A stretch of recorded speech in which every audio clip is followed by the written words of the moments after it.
Gando, village de 3000 habitants, situé à 250 km de la capitale du Burkina Faso. L'un des pays les plus pauvres au monde.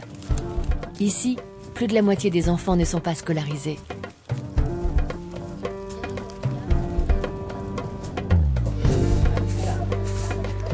Francis Kéré a grandi ici, où son père est chef de village. Ça va? Yes, forme le billet. Ça va bien? Ça va? Envoyé à la ville pour être scolarisé dès l'âge de 7 ans, Francis Kéré a été le premier de sa famille à savoir lire et écrire.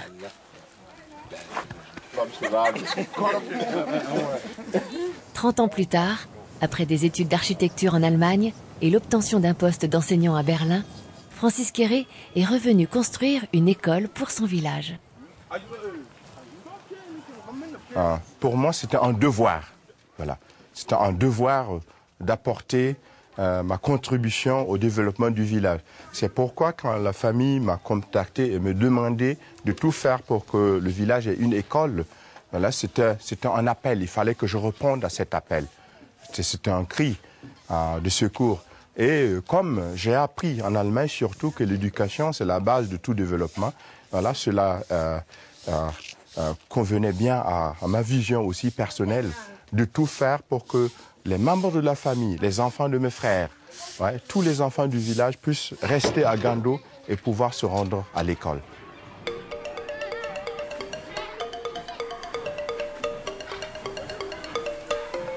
À quelques kilomètres de là, l'école en question, bâtie en 2001. Faite de blocs de terre comprimés, sa construction a été financée par une fondation que l'architecte a fondée chez lui, en Allemagne. Quand je suis venu avec des amis, j'ai dit à la population, alors nous allons construire une école. Et tout le monde a dit, hurrah, il veut construire une école. Et après j'ai dit, mais on va la construire en terre. Ils ont dit, ah, Francis ignore notre réalité. Il ne sait pas qu'un bâtiment en terre ne tient pas que 2 années, ne résiste pas à 2 saisons pluvieuses. Convaincre une population habituée à construire en ciment n'était pas facile. Leur enseigner de nouvelles techniques était un autre challenge. Mais Francis Kéré a réussi son pari.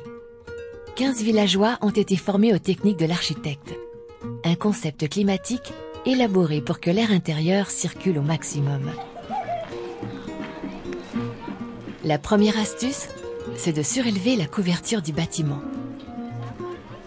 On voit bien que la toiture est inclinée comme ça, voilà, vous voyez? Donc comme ça, ça évite à l'air de stagner entre les blocs de classe et la toiture en tôle. Alors, il y a une évacuation constante de l'air contenu entre ce vide, la tôle et puis les blocs de classe.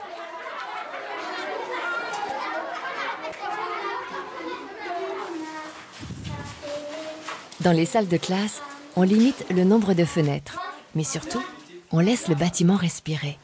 Oui, Jean.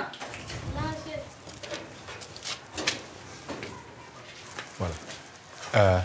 Là-dedans, à l'intérieur des salles de classe, on a le faux plafond,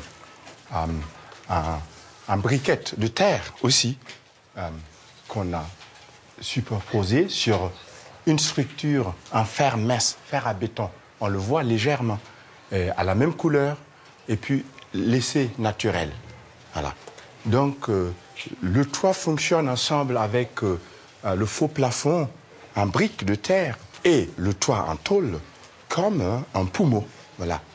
Et c'est-à-dire que l'air contenu entre les 2 éléments circule et avec les ouvertures que nous voyons, vous comprenez, cela permet une aspiration automatique de l'air contenu dans la salle de classe. Conçue pour une centaine d'élèves, l'école en accueille actuellement 500, ce qui a nécessité la construction d'un 2e bâtiment en 2008. Et aujourd'hui, à 10 mètres de là, l'architecte termine des logements pour les enseignants.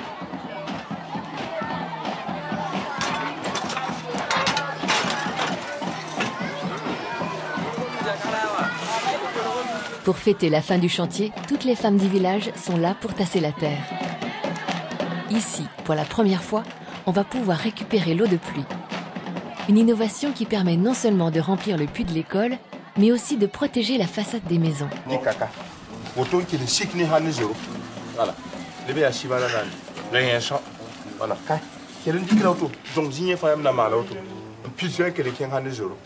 Voilà. D'accord? Oui. Voilà, comme ça, l'eau ne s'arrête pas.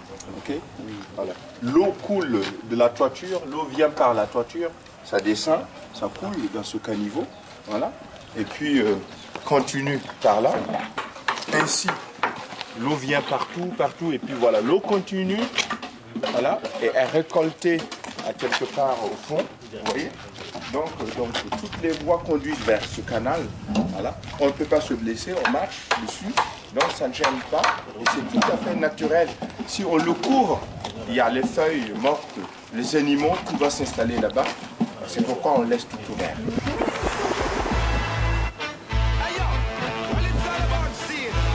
À plus de 4000 km de là, Berlin, l'autre monde de Francis Quéré.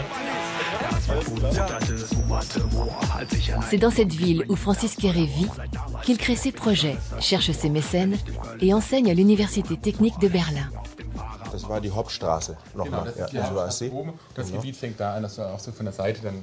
L'université constitue mon environnement intellectuel. C'est là que je puise les idées. C'est là que, en échange avec mes pairs, professionnellement, je mûris mes idées.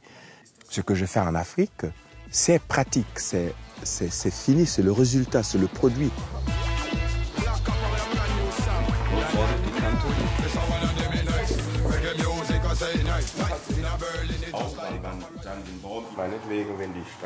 Je crois que l'avenir, c'est surtout l'Afrique. L'avenir aussi, c'est l'échange entre l'Occident et puis l'Afrique. En Afrique, je suis bien quand j'arrive. Je sens qu'il y a une nécessité de faire quelque chose. Je sens que les gens veulent avoir des projets.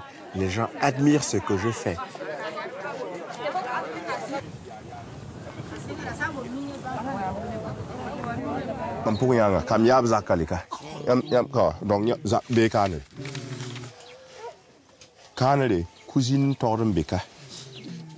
Cousine Bila, Bougumdo, voilà.